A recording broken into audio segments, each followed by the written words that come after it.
Hjemmebane-underdogsene fra FC Vestsjælland leverede en chokstart på kampen, da Dennis Sørensen efter bare 8 minutter tager sig foran endda et indlæg fra anfører Henrik Madsen og sender chokbølger gennem både favoritterne fra FCK og Harbo Arena Slagelse. Den start var der vist ikke mange, der havde satset på. Men FC Vestsjælland har noget atypisk i forhold til sidste sæson leveret fornemme offensive takter i sæsonens første 2 kampe, og det lader altså til at være en spillestil, som vikingerne har bestemt sig for at beholde. 12 minutter senere en kampen igennem velspillende Magdal Hente sender bolden ind bag Stefan Andersen, og hjemmeholdet bringer sig i front med 2-0 over et FCK-hold, der virker skræmmende langt væk fra deres niveau.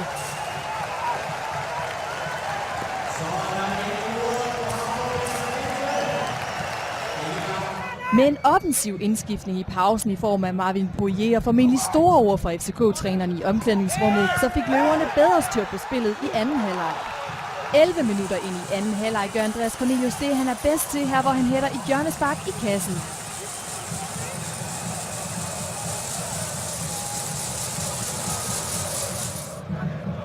Og bare 4 minutter senere er FCK på pletten igen. Københavnernes nok mest aggressive mand i kampen, Nikolaj Jørgensen, får glimrende driblet sig frem til et straffespark. Her hvor Oliver Lund bremser den hurtige midtbanespiller og må indkassere et gult kort.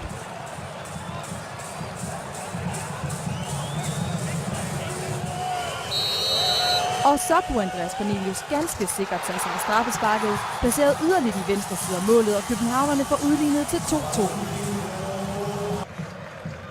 Men FC Vestsjælland var på ingen måde indstillet på at parkere bussen for at holde det uafgjorte resultat hjem.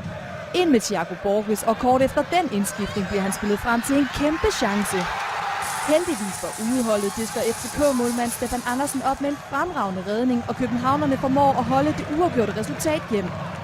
Og det er til stor frustration for FC Vestsjælland. Som du siger, vi fører 2-0 og spiller måske nok en af de bedste halvleg rigtig længe.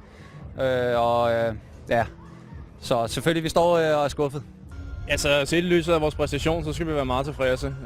Jeg synes, vi er heldige at få et point i dag, og vi er det dårligste hold.